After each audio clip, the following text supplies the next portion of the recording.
కొన్నాళ్లుగా పార్టీ ఎమ్మెల్యేల విషయంలో సీరియస్ గా వ్యవహరిస్తున్న ముఖ్యమంత్రి చంద్రబాబు నాయుడు తాజాగా పార్టీ కార్యాలయంలో నేతల తీరుపై తీవ్ర వ్యాఖ్యలు చేశారు. ఎమ్మెల్యేలు నియోజకవర్గానికి వెళ్లకపోవడం, మంత్రులు నియోజకవర్గాలకు దూరంగా ఉండటం, ప్రజల నుంచి ఆర్జీలు తీసుకోకపోవడం, ఇన్ఛార్జి మంత్రులు కేటాయించిన జిల్లాల్లో పర్యటించకపోవడాన్ని సీఎం చంద్రబాబు సీరియస్ గా తీసుకున్నారు. ఇటీవల పార్టీ కార్యాలయానికి వెళ్లిన మంత్రి నారా లోకేష్ నియోజకవర్గాల్లో సమస్యలు పరిష్కారం కావడం లేదని ఆగ్రహం వ్యక్తం చేసిన సంగతి తెలిసిందే.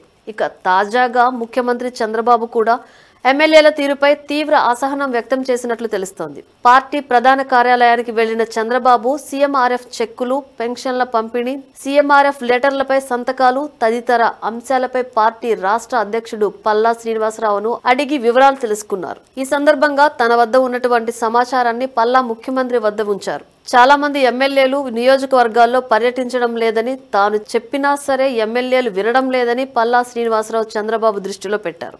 దీనికి సంబంధించి తన వద్ద ఉన్న పేర్లను కూడా సీఎం చంద్రబాబుకు పల్లా శ్రీనివాసరావు ఇచ్చారు. ఆ లిస్టు చూసిన చంద్రబాబు ఎమ్మెల్యేలు అందరికీ నోటీసులు ఇవ్వాలని, 48 మంది ఎమ్మెల్యేలు నియోజకవర్గాలకు దూరంగా ఉంటున్నారని, 4,000 రూపాయల పెన్షన్ ప్రభుత్వం అందిస్తుంటే ప్రతి నెల 1వ తేదీన ఇవ్వడానికి ఇబ్బంది ఏంటని నిలదీసినట్లు సమాచారం. వాళ్ళందరికీ నోటీసులు ఇచ్చి వివరణ తీసుకోవాలని, అవసరమైతే చర్యలు కూడా తీసుకునేందుకు తాను వెనకాడనని హెచ్చరించినట్లు సమాచారం. పార్టీ కార్యకర్తలను పట్టించుకోకపోతే పరిస్థితి తీవ్రంగా ఉంటుందని హెచ్చరించినట్లు వార్తలు వస్తున్నాయి.